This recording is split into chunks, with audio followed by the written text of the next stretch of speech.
गौतम बुद्ध अपने ध्यान में बैठे थे कि वहां पर एक आदमी आया। ये आदमी अपने आलसीपन से बहुत ज्यादा परेशान था। आलसी आदमी गौतम बुद्ध से बोला, महात्मा जी मेरी मदद कीजिए, मैं अपने आलस्य से बहुत ज्यादा परेशान हूँ। आप ही कोई उपाय बताइए जिससे मैं आलसीपन से छुटकारा पा सकूं। गौतम बुद्ध ने उस व्यक्ति से कहा, पहले मुझे ये बताओ कि तुम्हें क्यों लगता है कि तुम आलसी हो। आलसी आदमी बोला, सिर्फ मुझे नहीं, मेरे परिवार वालों को और मेरे आसपास के सभी लोगों को ऐसा लगता है कि मैं आलसी हूँ। गौतम बुद्ध ने फिर उससे पूछा, क्या तुम जानते हो आलस्य होता क्या है।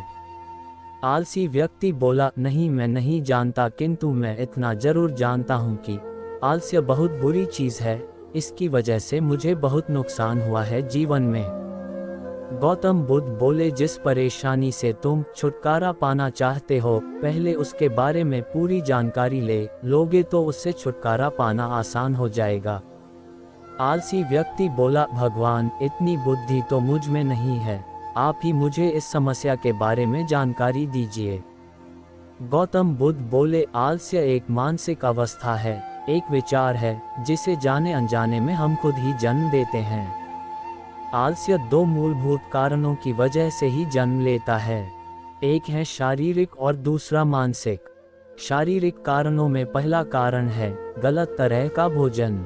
हम सभी जानते हैं कि हमारे शरीर को भोजन से ऊर्जा मिलती है और यह ऊर्जा सजीव चीजों से मिले तो अच्छी, यानी कि प्राकृतिक रूप से जो हमें भोजन की वस्तुएं प्राप्त होती है, उनसे अगर यह ऊर्जा मिले तो हमारा शरीर इससे अच्छी ऊर्जा प्राप्त करता है। इससे उलट यदि हम निर्जीव वस्तुओं से ऊर्जा प्राप्त करते हैं तो ये हमें आलस्य की ओर लेकर जाती है। दूसरा कारण, हमारी शारीरिक गतिविधियां भी हमें आलस्य के चंगुल में फंसा सकती है। गौतम बुद्ध ने आलसी व्यक्ति को अपने शिष्यों की तरफ इशारा करते हुए कहा कि देखो, इनके चलने फिरने बैठने के तरीकों में तुम्हें कुछ अलग नजर आ रहा है। जब आलसी व्यक्ति कुछ समझ नहीं पाया तब गौतम बुद्ध ने उससे कहा, मेरे शिष्य जब भी बैठते हैं तो वे रीढ़ की हड्डी को एकदम सीधा रखते हुए बैठते हैं। चलते हैं तो उनके दोनों पैरों के बीच अच्छे से संतुलन बना रहता है और जब वह सोते हैं तो उनका शरीर एकदम शिथिल रहता है। ऐसा करने से उन्हें रात्रि में एकदम सही तरीके से नींद आती है। आलसी व्यक्ति बोला, लेकिन नींद तो आलस्य का की एक स्वरूप है। बुद्ध बोले, हाँ, अगर उसे ज्यादा मात्रा में लिया जाए तो। बुद्ध ने इस बात को आगे बढ़ाते हुए कहा, नींद कम मात्रा में लोगे तो तुम्हें अगले दिन थकान महसूस होगी और ऐसा करने से ज्यादा आलस्य शरीर में आएगा। नींद ज्यादा लोगे तब भी यही परिणाम होगा, इसीलिए नींद को ना ज्यादा ना कम, एकदम सही मात्रा में लेना अति आवश्यक है। आलसी व्यक्ति बोला, हाँ ये तो मैंने भी अनुभव किया है। बुद्ध बोले, अब मानसिक कारणों के बारे में जान लो। मानसिक कारणों में सबसे पहले हैं हमारी पुरानी गलत धारणाएं। अक्सर ऐसा होता है कि हम पहले जिन कामों में असफल हो चुके हैं, हमारे अंदर ऐसी भावनाएं बन जाती है कि हम उस काम में हमेशा असफल होते रहेंगे, जिस वजह से हमें उस काम को करने में आलस आता है। ऐसी धारणाओं से छुटकारा पाने का एकमात्र उपाय यह है कि हमें अपने मन को ये समझाना चाहिए कि पिछली बार हम जब उस काम में असफल हुए थे तो हम उसके बारे में जितना जानते थे, अब हम उस काम के बारे में उससे ज्यादा जानते हैं, क्योंकि असफल होने के बाद हम उससे काफी कुछ सीखे भी है। बुद्ध बोले, दूसरा कारण है आलसी और कामचोर लोगों की संगत। कई बार ऐसा होता है कि हम आलसी नहीं होते, मगर जिनके साथ हम रहते हैं हम उन जैसे बनने लगते हैं। इससे छुटकारा पाने का उपाय बहुत सरल है, कामचोर और आलसी व्यक्तियों से दूर रहो। ऐसे व्यक्तियों की संगत में रहो जो अपने काम को बड़ी लगन से करते हैं और तुम्हें कुछ सिखा पाए। गौतम बुद्ध ने तीसरा कारण बताते हुए कहा, ये कारण आलस्य के लिए सबसे बड़ा कारण है, काम को कल पर टालते रहना। ये कारण इतना शक्तिशाली है कि किसी भी व्यक्ति को बर्बाद कर सकता है। इससे बचने का सबसे आसान उपाय यह है कि जो काम जितनी जल्दी संभव हो उतनी जल्दी कर दिया जाए।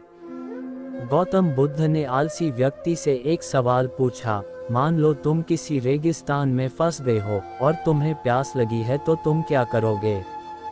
आलसी व्यक्ति बोला, मैं जल्दी ही रेगिस्तान के आसपास कोई गांव की तलाश करूंगा या ऐसी जगह की तलाश करूंगा जहां पर मुझे पानी मिल सके। गौतम बुद्ध बोले, अगर तुम्हें काफी देर ढूंढने पर भी पानी ना मिले तब तुम क्या करोगे? आलसी व्यक्ति बोला, मैं तब भी अपनी तलाश जारी रखूंगा, क्योंकि ऐसी परिस्थिति में मेरे पास कोई और दूसरा विकल्प तो होगा ही नहीं।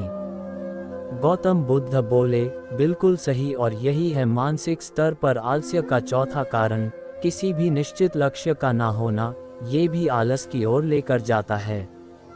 अब सुनो पांचवें कारण के बारे में। गौतम बुद्ध बोले, सोचो कि तुम्हारे पास काफी सारे सोने के दागिने हैं जो तुम्हें एक जगह से दूसरी जगह लेकर जाना है। तुम चलते चलते थक जाते हो और किसी पेड़ के नीचे बैठ जाते हो और तभी तुम्हें दूर से तुम्हारी तरफ दौड़कर आ रहे डाकू दिखाई देते हैं। तो क्या तब भी तुम आलस करके वहीं बैठे रहोगे या ऐसी परिस्थिति में तुम वहां से उठकर दौड़ने लगोगे? आलसी व्यक्ति बोला, जी मुझे वहां से दौड़ना ही पड़ेगा, नहीं तो मेरी जान और सोने के दागिने दोनों खतरे में पड़ जाएंगे। बुद्ध बोले, यानी कि तुम्हारे पास एक ठोस वजह होगी दौड़ने के लिए। यही है आलस्य का पांचवा कारण, किसी भी काम के लिए ठोस वजह का ना होना। आलसी व्यक्ति महात्मा बुद्ध की बातों से संतुष्ट हुआ।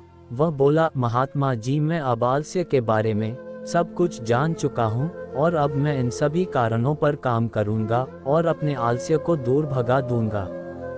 दोस्तों, आशा करता हूँ गौतम बुद्ध और आलसी व्यक्ति की कहानी आपको अच्छी लगी होगी और इस वीडियो को देखने के बाद अब आप कभी भी जीवन में आलस नहीं करेंगे।